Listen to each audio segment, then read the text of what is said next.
Open mind गुरुजी channel में आपका फिर एक बार स्वागत है। तो आज के क्लास में आईटीआई सेकंड ईयर सभी ट्रेड के लिए जो कॉमन सब्जेक्ट है जिसका नाम है एम्प्लॉयबिलिटी स्किल, उसका एमसीक्यू का सीरीज चल रहा है जो कि निम्न ने हमें 418 एमसीक्यू दिए थे उसका। तो यह आज का हमारा 7वां क्लास है। अगर आपको ये 418 एमसीक्यू का अगर पीडीएफ डाउनलोड करना है जो कि हिंदी इंग्लिश मराठी तीनों लैंग्वेज में है, उसका लिंक हमने डिस्क्रिप्शन में दे दिया है। साथ साथ अगर आपको एम्प्लॉयबिलिटी स्किल का अगर मॉक टेस्ट देना है जो ऑनलाइन होता है, जो भी फ्री में है, तो उसका भी लिंक हमने ना डिस्क्रिप्शन में दे दिया है। वहां से आप डायरेक्ट टेस्ट के पेज पे भी जा सकते हो। और अगर आप चैनल पे नए हो तो आपको क्या करना है, सबसे पहले चैनल को सब्सक्राइब करना है और बेल आइकन दबा के ऑल नोटिफिकेशन ऑन कर देना है, ताकि जब भी हम कोई नया वीडियो अपलोड करें तो आपको उसका नोटिफिकेशन मिल जाए। ठीक है, तो चलिए बढ़ते हैं आज के पहले क्वेश्चन की तरफ।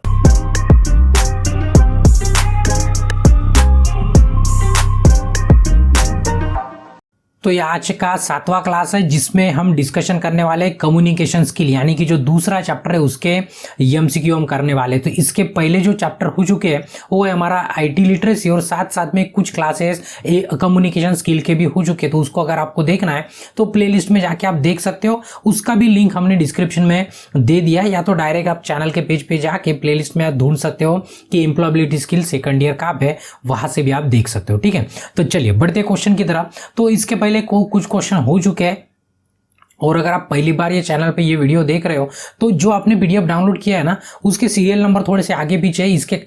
इसका कारण है कि हमने क्या कर दिया है कि हर चैप्टर की वीडियो है ना, हर चैप्टर के वीडियो नहीं, हर चैप्टर के क्वेश्चन है ना अलग अलग कर दिए, जो कि निम्मी ने क्या कर दिए थे, पूरे मिक्स करा के दे दिए थे, तो आपको पढ़ने में दिक्कत हो सकती थी, इसलिए अलग अलग चैप्टर के हमने अलग अलग कर दिए। ठीक है, तो आज का ये 173 नंबर है, लेकिन आज का पहला क्वेश्चन है। ठीक है, तो देखिए सीसी इन ईमेल मींस, अभी क्वेश्चन में पूछा है कि ईमेल में जो सीसी लिखा होता है ये सीसी का मतलब क्या होता है। ठीक है, तो जब आप ईमेल करते हो ना, किसी को कंपोज करते हो और भेजते हो, आपको पता है कि जब भेजते हो तो यहाँ पे फ्रॉम में आपका ईमेल लिखा आता है, आपको करके देखना है लगे तो ये क्लास के बाद एक टू लिखा आता है। टू का मतलब कि जिसको भेजना है, अगर हमें आपको भेजना है तो हम आपका ईमेल आईडी डाल देंगे टू में, उसके बाद सीसी है, उसके बाद बीसीसी है, उसके बाद सब्जेक्ट है और कंपोज मेल है। ठीक है, इतने सारे ऑप्शन होते हैं आप अगर मेल में जाते हो कंपोज करते हो तो। ठीक है, तो यहाँ पे पूछा है कि सीसी का मतलब क्या होता है, तो ध्यान में रखना है सीसी मतलब होता है कार्बन कॉपी। इसका मतलब कि अगर हम आपको एक मेल भेज रहे हैं और हमें हमारे बॉस को भी भेजना है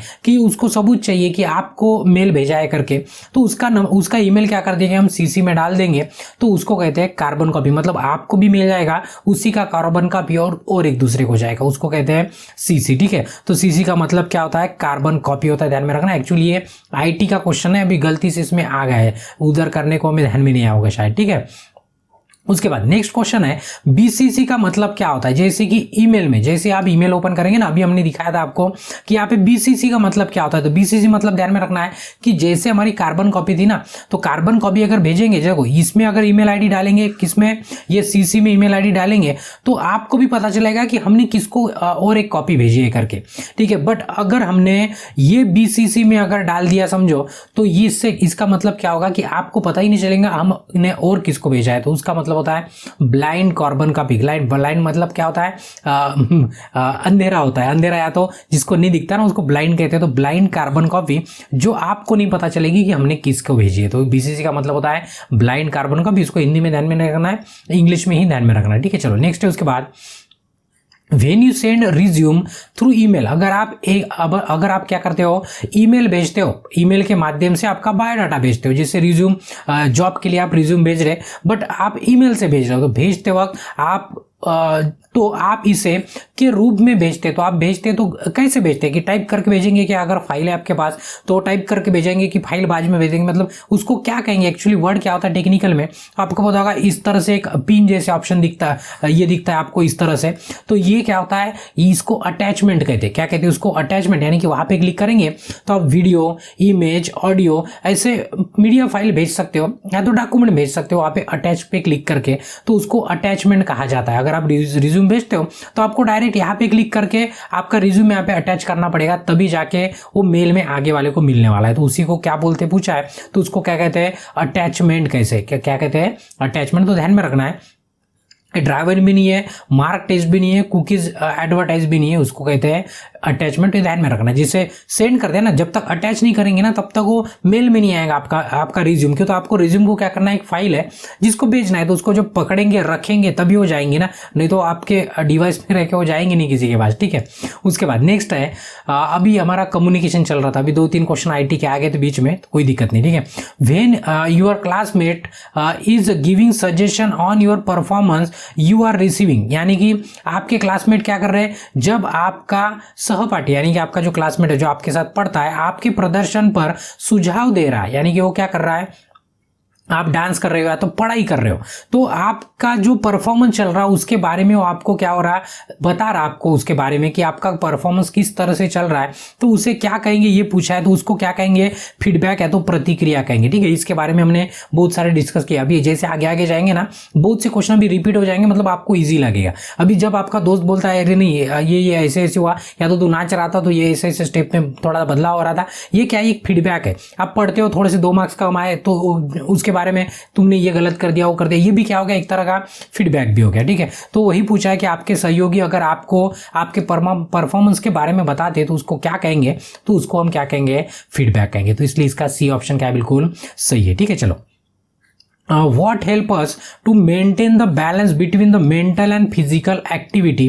देखो, मानसिक और शारीरिक गतिविधियों के बीच संतुलन बनाए रखने के लिए क्या बात हमारी मदद करती है। आपको पता है कि अगर आपका मेंटली और फिजिकली दोनों भी अगर आपको बैलेंस करना है तो उसके लिए आपकी हॉबी बहुत जरूरी है, या तो जो आपको शौक होते हैं ना वो बहुत जरूरी है। अभी शौक मतलब शौक कई तरह के होते हैं, बट वो शौक ऐसे होना कि आपका मेंटल भी बराबर बैलेंस रहे और आपका फिजिकल बैलेंस रहे। जैसे कि आपको मेंटल बैलेंस रखना है तो आपको शौक होना किताबें पढ़ने का, न्यूज़ देखने का, या तो कुछ नया पढ़ने का, तो ये क्या हो गया, मेंटल मतलब जिसमें दिमाग लगता है, जिसमें दिमाग लगता है। जैसे आप चेस खेलेंगे तो उसको में दिमाग लगता है, तो उससे क्या होता है, आपका जो मेंटली आप क्या हो जाते हो, स्ट्रांग हो जाते हो। अभी फिजिकली बात करेंगे, आप साइकिलिंग करेंगे, दौड़ेंगे, चलेंगे, तो ये क्या हो गया, फिजिकल हो गया, ठीक है, शारीरिक गतिविधि है। तो ये सब है ना शौक से हम पूरा कर सकते हैं, जबरदस्ती से नहीं हो सकता है। तो इसका ए ऑप्शन क्या रहेगा, बिल्कुल सही रहेगा। देखो, सिर्फ रनिंग, सिर्फ वॉकिंग या तो सिर्फ रीडिंग से नहीं होगा, ये तीनों भी सब कुछ चाहिए जिसको हम हॉबी कहेंगे। तो हॉबी में आता है ये सब,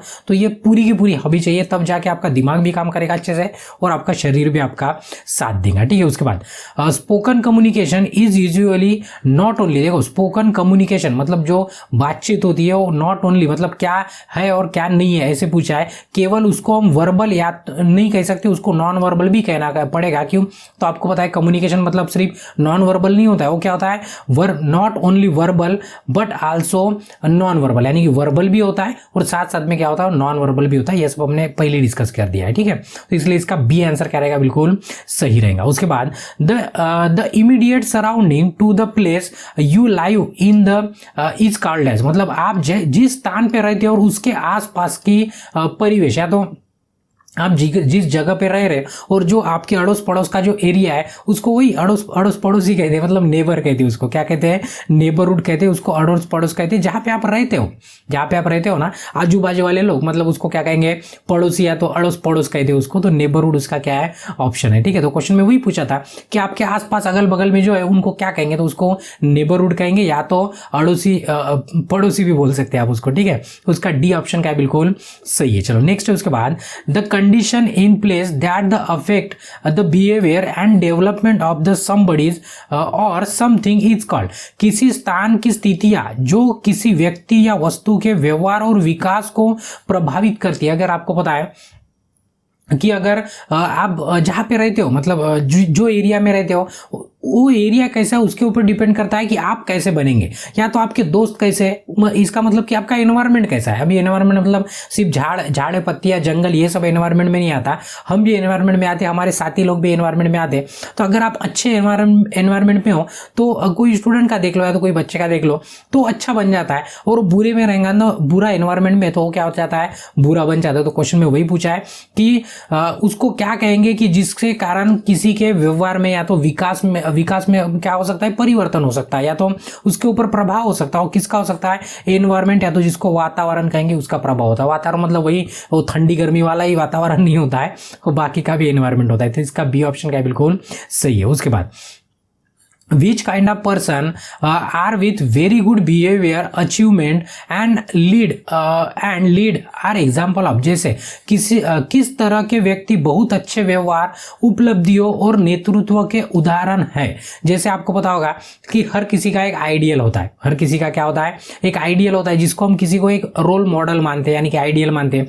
तो अभी ये कोई भी हो सकता है, जैसे हम सोचते हैं कि नहीं हमें इसकी तरह बनना है, हमें इसकी तरह बनना है या तो इसके जैसे बनना है। अभी किसी को धोनी बनना है, किसी को गांधी जी बनना है, किसी को मदर टेरेसा बनना है, किसी को सचिन तेंदुलकर बनना है, किसी को बिल गेट्स बनना है। इस तरह से ये सब जो पर्सन है उनकी क्या होता है, उनकी कुछ खासियत होती है, उनकी अच्छी पर्सनैलिटी होती है और उन्होंने बहुत कुछ उपलब्ध कर लिया होता है अपने जीवन में। तो हमें उनके जैसे बनना होता है, बनने की इच्छा होती है, तो उसको क्या कहते हैं, हम रोल मॉडल कहते हैं। क्या कहते हैं, रोल मॉडल। आपने 5वीं 6वीं क्लास में या तो 4थी क्लास में वगैरह इसके ऊपर निबंध हो या तो ऐसे वगैरह लिखा होगा, तो आपको अच्छे से पता होगा। ठीक है, तो रोल मॉडल कहते हैं उसको, जो क्या होते हैं, अच्छे व्यवहार क्या होते हैं, अच्छी उपलब्धियां होती है उनके पास, उनका नेतृत्व भी अच्छा होता है। तो इसलिए इसका सी आंसर क्या रहेगा, डी। अभी देखो आईटीआई इंस्ट्रक्टर जरूरी नहीं है, एक आधा इंस्ट्रक्टर बदमाश भी हो सकता है, ठीक है, अच्छा भी हो सकता है, ऐसे किसी को बोल नहीं सकते। बट जैसे कस्टमर सर्विस एग्जीक्यूटिव जरूरी नहीं है वो अच्छे रहे, उसके बाद सेल्स सुपरवाइजर जरूरी नहीं हो भी इतने सारे अच्छे रहे।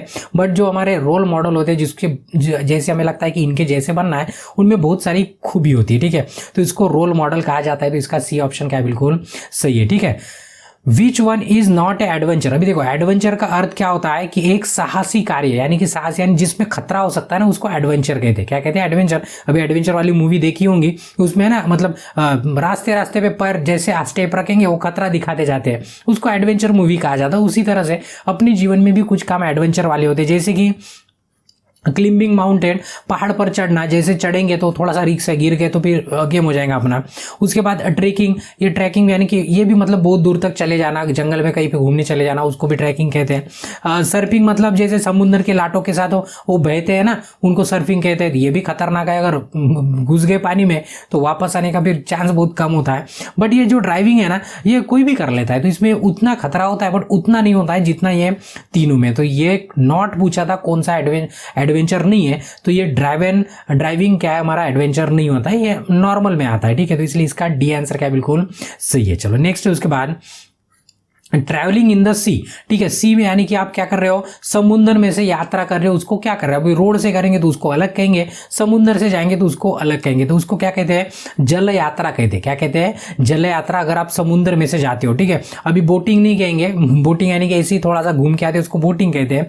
फिशिंग यानी कि मछलियां पकड़ना, टूर भी नहीं कहेंगे, उसको क्या कहेंगे, वो एक कहेंगे या तो जल यात्रा कहेंगे। ध्यान में रखना किससे, अगर आप समुद्र में से ट्रैवल कर रहे हो, मतलब एक जगह से दूसरी जगह जा रहे हो समुद्र में से, तो ठीक है, उसको जल यात्रा या तो ओ एक कहेंगे। तभी स्पेलिंग आप समझ लेना इंग्लिश के बराबर। ठीक है, तो इसका ए आंसर क्या बिल्कुल सही है। ठीक है, चलो अभी नेक्स्ट। अभी देखो ये क्वेश्चन नंबर 92 था, 292 ये क्वेश्चन नंबर था, लेकिन 293 यहाँ से देखेंगे 93, 94, 95, 96 यहाँ पे क्वेश्चन नहीं रखा है हमने पीडीएफ में भी। इसके पीछे कि ये निम्मी का सीरियल नंबर है, तो निम्मी के सीरियल नंबर जैसे ये 293 पे जो क्वेश्चन है ना, वो सेम क्वेश्चन है चैप्टर नंबर 1 जब पढ़ेंगे आईटी लिटरेसी में, 93 नंबर पे सेम टू सेम क्वेश्चन है।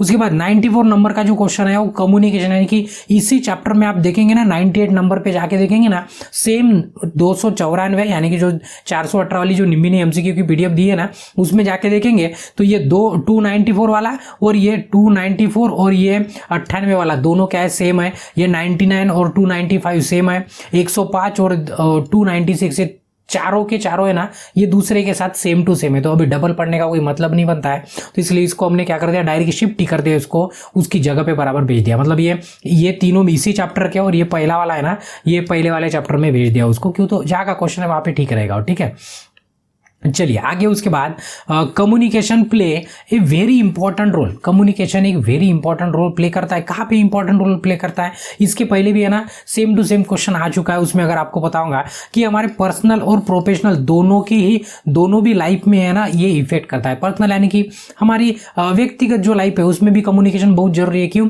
तो व्यक्तिगत लाइफ में बाकी के रिलेशन होते हैं, अगर आपका कम्युनिकेशन ही खराब है, आप कैसे भी बोलते हो, तो उसके कारण क्या हो सकते हैं, रिलेशन खराब हो सकते हैं। और अपनी प्रोफेशनल लाइफ मतलब कहीं पे जॉब करते हो, कहीं पे काम करते हो, तो ये क्या होगी आपकी प्रोफेशनल लाइफ की, वो बाहर की लाभ होगी। तो वहाँ पे भी है ना कम्युनिकेशन बहुत इंपॉर्टेंट है, तो इसलिए इसका सी ऑप्शन सही है कि हमारी व्यक्तिगत और पेशेवर जीवन में बहुत महत्वपूर्ण है क्या, हमारे संचार की भूमिका। ठीक है, तो इसका आंसर सी क्या था, बिल्कुल सही था। उसके बाद emoji are use according to, अभी देखो बहुत से क्वेश्चन है ना आपको रिपीट जैसे फील होंगे या तो सेम टू सेम आपको फील होंगे। देखिए इसके पहले भी आपको पता है कि इमोजी हम किस हिसाब से यूज करते हैं, कि कैसे जो हाथ में आ गया उसको यूज कर लो, ऐसे करते हैं क्या, नहीं तो फिर हमेशा एक ही इमोजी भेजते हो क्या, नहीं। हम डिपेंड करता है कि ये सिचुएशन कैसी है। अगर हम रो रहे हैं तो हम रोने वाला इमोजी भेजेंगे, अगर बीमार है तो बीमार वाला मुंह में थर्मामीटर लगा के इमोजी वो वाला भेजेंगे, अगर हम खुश है तो स्माइली वाला भेज देंगे।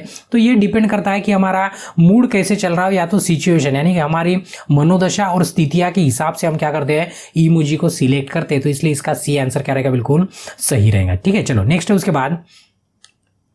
उसके बाद है देखो, अभी ये था 98 और 99 में देखेंगे ना तो इसी चैप्टर में 119 वाला क्वेश्चन और 299 वाला क्वेश्चन दोनों भी क्या था, सेम था, तो डबल पढ़ने की हमें जरूरत नहीं। उसके बाद जो 300 नंबर का क्वेश्चन है वो भी 121 नंबर पे सेम टू सेम क्वेश्चन है इसी चैप्टर में, तो वो भी ये भी डबल पढ़ने की जरूरत नहीं है। तो देखो निम्मी वाली इतनी होशियार है कि उनको ये भी पता नहीं चल रहा कि उसी पीडीएफ में एक एक क्वेश्चन दो या तीन बार डाल दिया। अगर ये हम अलग अलग नहीं करते ना तो ये पकड़ा नहीं जाता। तो ये अभी पकड़ में आ गए कि बहुत से क्वेश्चन क्या है, रिपीट है, तो रिपीट है तो बार बार पढ़ने की जरूरत नहीं है ना, आंसर भी सेम होता है, क्वेश्चन सेम है। तो उसके बाद नेक्स्ट है When something good happen us we feel, जब हमारे साथ कुछ अच्छा होता है तो हमें महसूस होता है। सिंपल सी बात है, जब हमारे साथ कुछ अच्छा होता है तो हमें अच्छा ही फील होगा, सिंपल सी बात है ना।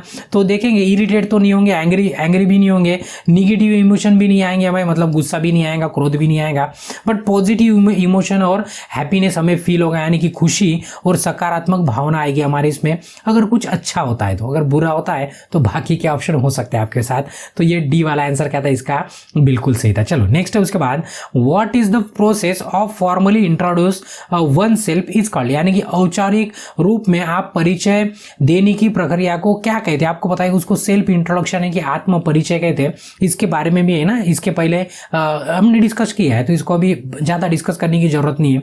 यानी कि प्रोफेशनली फॉर्मली हम क्या करते हैं, हमारे बारे में बताते हैं ना, उसको कहते हैं सेल्फ इंट्रोडक्शन, यानी कि खुद का परिचय, आत्म परिचय कहते हैं उसको। तो इसलिए इसका ए ऑप्शन क्या है, बिल्कुल सही है। ठीक है, उसके बाद और ये 303 वाला और इसी चैप्टर का दूसरे वाले 132 दोनों भी क्वेश्चन क्या है, बिल्कुल सेम टू सेम है, तो इसे भी हमें पढ़ने की जरूरत नहीं। तो हमने बोला था ना 18 क्वेश्चन यहाँ पे रिपीटेड है, वैसे तो 21-22 है बट वो पहले हमारे ध्यान में नहीं है, बट 18 यहाँ पे कंफर्म क्या है, रिपीट है, जो पढ़ने की जरूरत नहीं है, मतलब आपने एक में 2 क्वेश्चन सवाल हो रहे। ठीक है, तो नेक्स्ट क्वेश्चन है हमारा, ही most frequently asked question in an interview. ये पता है आपको कि इंटरव्यू में मोस्टली क्वेश्चन कौन सा पूछा जाता है, अगर आपको याद होगा सेम टू सेम क्वेश्चन इसके पहले आप पढ़ चुके हो। क्या पूछते हैं, टेल मी अबाउट योरसेल्फ, सिर्फ है ना, वो शायद ए पे था वाला ऑप्शन, यहाँ पे बी पे, कि मुझे आप अपने बारे में बताओ। ये कॉमन सा क्वेश्चन है, जब भी आप इंटरव्यू को जाते हैं तो पहला क्वेश्चन होता है कि आपको आपके बारे में बताना होता है, ऐसे पूछ लेते हैं आपको, तो ये कॉमन सा क्वेश्चन है, इसलिए इसका बी आंसर क्या है, बिल्कुल सही है। ठीक है, उसके बाद है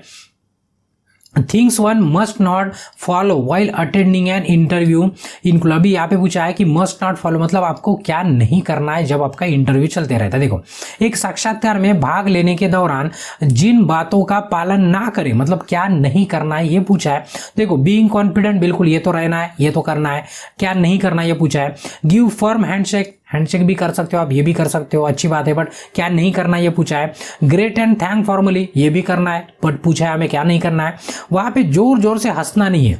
इंटरव्यू में जाएंगे और एकदम जोर जोर से हंसेंगे जैसे कॉमेडी मूवी देख के आए उस तरह से, तो ऐसे बिल्कुल नहीं करना है जब आपका इंटरव्यू चलते रहता है। ठीक है, तो यहाँ पे क्या करते हैं, आज के क्लास को रोक देते हैं और बाकी के क्वेश्चन है ना इसके बाद वाले क्लास में कंटिन्यू करते हैं। तब तक आपको क्या करना है, अगर वीडियो अच्छा लगा है तो वीडियो को एक लाइक करना है, आपकी जरूरतमंद दोस्तों के साथ शेयर करना है, और आपके मन में कोई सुझाव है या तो डाउट है तो आपको कमेंट करना है। और अभी तक अगर आपने चैनल को सब्सक्राइब नहीं किया तो आपको क्या करना है, चैनल को सब्सक्राइब करना है, और इसके बाद का कंटिन्यू नेक्स्ट वीडियो देखने के लिए नेक्स्ट वीडियो पे क्लिक करके देख सकते हो। तब तक के लिए ब्रेक लेते हैं, धन्यवाद।